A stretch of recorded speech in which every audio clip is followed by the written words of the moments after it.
You know, it's very few people who choose to leave their country if it's not for some extenuating circumstances, because they are fleeing for their lives. Pick up and go to a new country seeking refuge and seeking safety.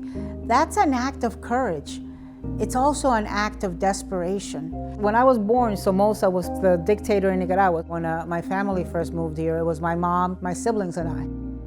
My father was in the Contras, fighting against the Sandinistas. I was raised in Miami amongst exiles, amongst people from all over Latin America who had come here before us and opened doors and gone through the same thing.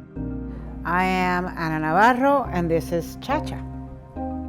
I've been at this now for almost 10 years. Being an anti-Trump Republican, I could not look the other way. I stand up against the abuses of power by a man who I consider behaves like a dictator, who is against the free press, who weaponizes the government against his opponents and against anybody who is a dissident against him. Having the President of the United States tweet against you or speak up against you, it means feeling that your life could be at risk.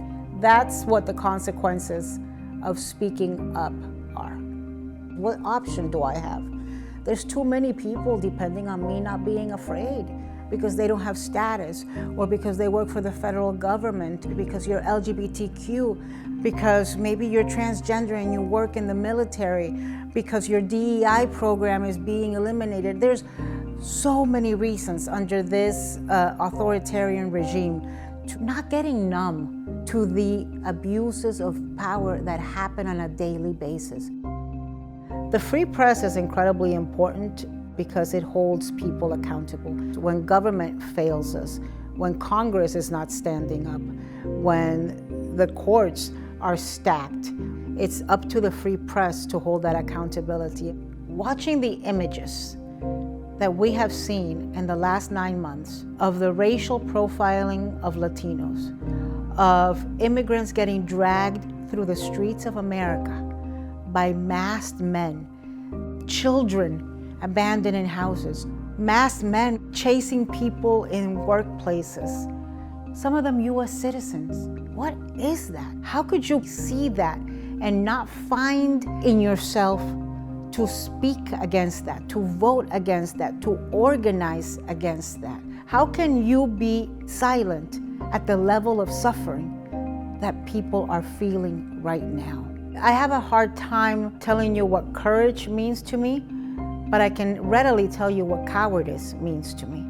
And cowardice means looking the other way as people suffer. Silent complicity as people are abused, as people are humiliated. Cowardice is pretending the horrors that are happening in this country today are not happening, so you can go about your happy life in complete oblivion and bliss. Democracy is fragile, and the defense of democracy is not passive. When your institutions fail you, when Congress is not standing up, then the people have to stand up. Just don't give up. You've got to keep fighting this. As tiring as it is, one day there will be light at the end of the tunnel.